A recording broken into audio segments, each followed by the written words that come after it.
We'll bring in our political panel. We'll start with Mark Halperin. He's a political analyst. Mark, thanks so much for coming on the show here. We just heard from the top cops there, the sheriff and police commissioner weighing in on what we've seen so far. Again, we don't have all the facts, but what we have seen here, we do have the body cam footage. We've got the surveillance footage outside. And then again, it seems to be such a tough time, right, to see this because everyone wants to come in and make these comments, make these assumptions right away. And again, it comes in a political divide here as well.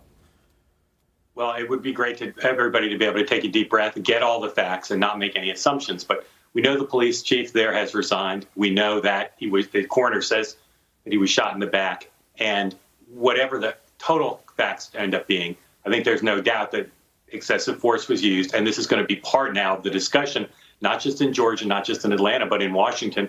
I think this will clearly put a higher premium for Republicans in the Senate to come forward with the bill they're working on and try to work with not only Senate Democrats, but also House Democrats to try to pass some legislation that would address situations like this. From what I understand, too, that officer that we're showing you, again, the one that acted against Rayshard Brooks when this escalated, was charged with felony assault. So not only is he out of a job, but he's, again, facing a major felony there, again, in the line of duty where something had escalated. So, again, it's important to get all the facts of this. And this coming on the heels of police reform being the topic of discussion for both the Democrats and the Republicans. What's the timeline on getting something that both sides agree on here, Mark?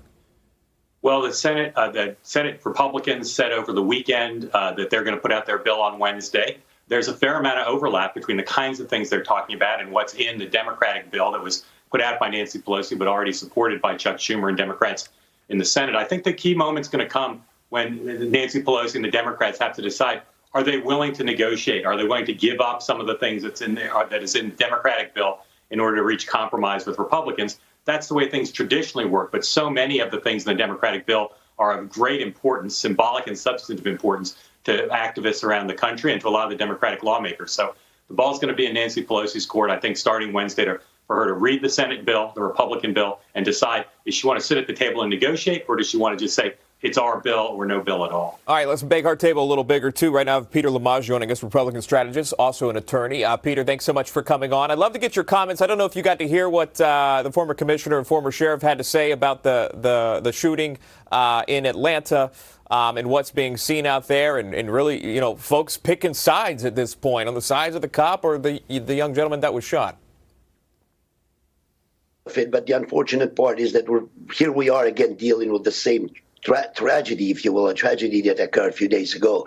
The question is going to be as to whether the police officer who pulled the trigger, did he believe that he was in some sort of imminent danger, that he or his partner were going to be killed, or that there was going to be some sort of confrontation where serious bodily harm would have been caused to them? In this case, he would have been justified to do that. But the facts are very clear that it is the Georgia Bureau of Investigations is looking into it, because there was a struggle between the police officers and the perpetrator. It was nighttime.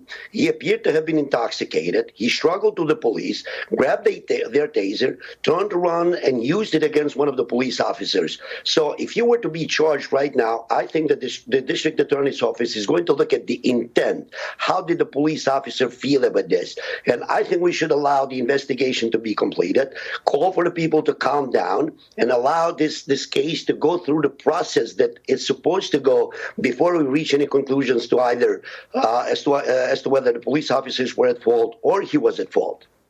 Richard Roth, Democratic strategist, joining us live as well. Richard, thanks so much for coming on.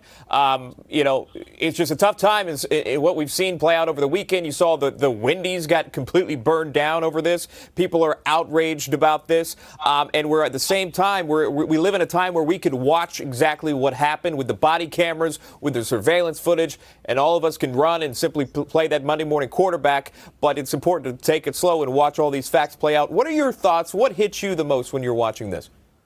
Yeah, so I do agree that we do have to do an investigation, but there are 6 different videos, official videos, and apparently there were a bunch of people that took videos.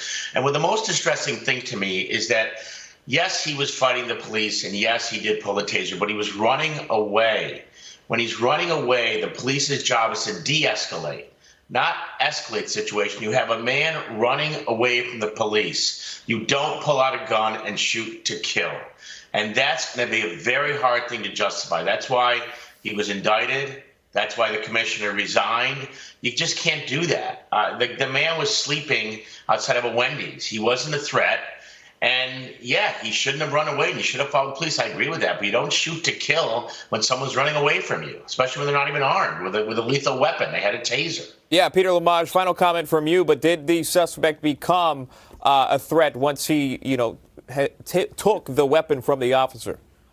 I think he did, because he could have turned around, just used the taser against one of the police officers, take the weapon from one of them and shoot the officers or shoot someone else in the surrounding vicinity. If the officer believed that and can prove that, I think that the district attorney is going to have a hard time proving that he intended to kill the suspect. Guys, I appreciate the taser is not a lethal weapon. It's just not a lethal weapon. It's a taser. And to take a it gun could and have been shoot used if you were to turn around and use it. It's a tough argument by a defense attorney. We'll leave it right there. Yeah, I know. I appreciate it. Look, there are varied opinions on that. The top cops weighed in earlier on that as well. I appreciate all three of you coming on here chatting about this. We appreciate the time. Mark Halperin, Rayshard Roth, Thank you very much, Peter sir. Lamage. Thank you, guys.